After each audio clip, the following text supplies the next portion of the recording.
All right, let's talk about something controversial, something I've been observing more and more in modern society: relationships, gender roles, and why so many men today are walking away. Now, my intention isn't to stir the pot. It's to start a conversation that many are having but few are willing to voice, especially in public. So let's have that conversation. Let's talk about why so many women are losing their appeal, why so many men are opting out, and what we can learn from this growing divide. Here's what I've noticed. When I meet women, 99% of the time I see red flags. Not little quirks, not minor differences, but red flags. Many come off as neurotic, constantly anxious, overwhelmed, or reactive. Instead of grounding themselves in rational thought, emotions seem to dominate every interaction. It's chaos, and chaos is exhausting. But I know what you might be thinking. Sean, you're painting with too broad a brush. Women aren't all like that. There are some good ones out there, right? Sure, but the women who are relationship material, who embody those traditional feminine qualities men historically have sought after, they're becoming less common, like a rare gem in a mine of pebbles. Now, I'm not here to argue whether this is good or bad. That's for you to decide. My role is to shed light on what's happening. What's happening is that women, by and large, are off the balance beam. They're shaky and unbalanced from the steady ground of what was once considered normal, and it shows. And that raises a crucial question: why? What's happened to our women? Why are they acting in ways that are deemed unacceptable, even crazy? To answer that question, we have to take a journey back in time. We need to go back to the days when women were more grounded, more centered, and generally happier. Not in spite of men, but because of the roles and expectations society had for them. Back then, women understood their place in the grand scheme of things. They were wives, mothers, homemakers. Their identity wasn't split into two competing worlds, the home and the office. Their world was the home. Now, don't get me wrong. I'm not suggesting a return to the 1950s. Times change, society evolves, but the shift that's occurred over the last half-century is dramatic. Back then, women were generally happier.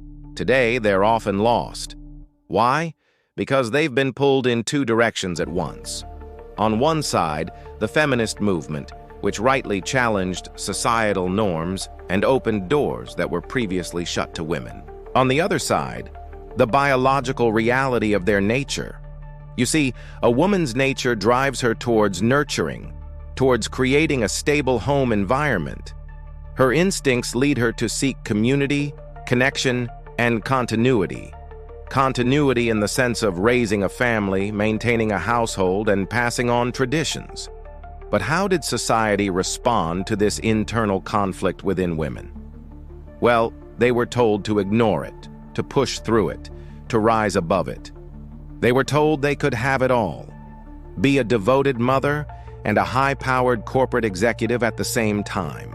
The message was clear: suppress your nature, override your instincts, and forge ahead.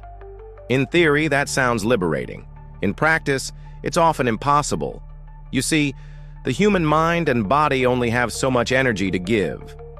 So what happens when a woman pours that energy into a 60-plus hour work week, climbing the corporate ladder, hitting glass ceilings, proving her worth in a still lopsided corporate world?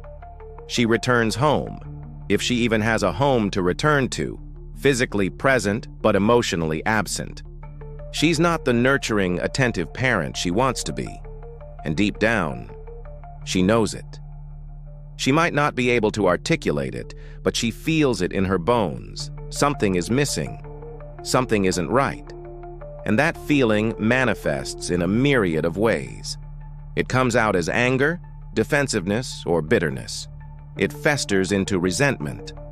Why should men get to live vibrant lives filled with passion and purpose while she's stuck in a cycle of endless stress, endless juggling, endless frustration? But that's just an illusion. Men are struggling too in the corporate world and being present with their children. It's not a one-way street here. That's why so many men are opting out. choosing to walk away from relationships that have become more like battlegrounds than sanctuaries. Men want a place of solace, not a pressure cooker. They want a partner, not a competitor. They want love, not war. And let's be clear, this isn't about hating women. It's about trying to understand what has changed. What's happened to the women who once graced our lives with their warmth and their love? The sense of a woman with their feminine aroma and their unwavering support seems to be extremely rare nowadays. Where have they gone? Are they still there? Are they simply buried under the rubble of shattered expectations, unrealized dreams, and the weight of trying to be everything to everyone? Because let's face it, the idea that women can be devoted career women and devoted mothers at the same time is a pipe dream. It's a fantasy rooted in a denial of both the challenges of modern careers and the demands of child rearing. It's a fantasy that sets women up for failure, for disappointment, and ultimately for anger. You see, when a woman puts all her eggs in the career basket, she risks losing the very thing that gives life meaning, the nurturing of life itself.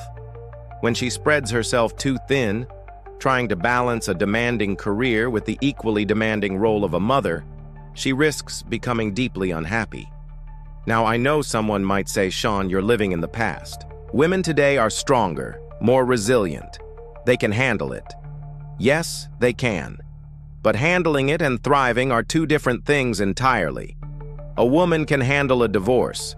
She can pick up the pieces and move on. But is that really thriving? Even if she marries another simp, she will still face challenges dealing with limited time with her children while climbing up that ladder. Here's what I believe. Women are capable of incredible strength and resilience. They can overcome obstacles that would break a lesser person. But that doesn't mean they should be encouraged to keep piling on more obstacles. It doesn't mean we should applaud them for enduring an unbearable situation. It means we should strive to create an environment where they don't have to endure, where they can thrive. This isn't about returning to outdated gender roles. It's about recognizing the pressures women face in today's world. And it's about acknowledging that those pressures are immense. You see, women today are encouraged to be superhumans. They're told to excel in their careers, to be devoted mothers, to maintain a perfect appearance, to stay perpetually young, and to be everything to everyone all at once. But here's the harsh reality. No one can be everything to everyone and still remain whole, happy, and fulfilled. When a woman tries to, she often ends up fracturing herself into pieces. She becomes overly competitive in the workplace, losing sight of her values and sacrificing her integrity at the altar of success. At home, she's a shadow of her former self, exhausted, irritable, and in many ways disconnected from her children. This isn't a judgment. It's an observation. It's a commentary on the impossible standards we set for women today. It's a recognition of the toll these standards take on their mental, physical, and emotional well-being. So the question is, what can we do about it? How can we help women reclaim their lives, their happiness, their very sense of self? The answer isn't simple, but the first step is awareness. We must acknowledge the pressures women face, the sacrifices they make, and the toll it takes on their overall well-being. We must also recognize that women aren't men. They weren't meant to be our equals in every sense. They're meant to be our partners, our collaborators, our co-creators of life. Their strength isn't measured by their ability to compete in a man's world. It's measured by their ability to nurture, to love, and to create a haven of peace and joy in an often chaotic world. So to the women out there who are struggling to balance it all, know that you're not alone. To the men who are watching this, know that your role isn't to judge or criticize. It's to understand, to empathize, and to work towards a world that allows women to thrive, not just survive. Remember, the greatest legacy we can leave behind isn't in boardroom victories or career milestones, but in the love and joy we share with our families and the peace we find in our hearts. Thank you for watching this video. If you enjoyed it, please show your support.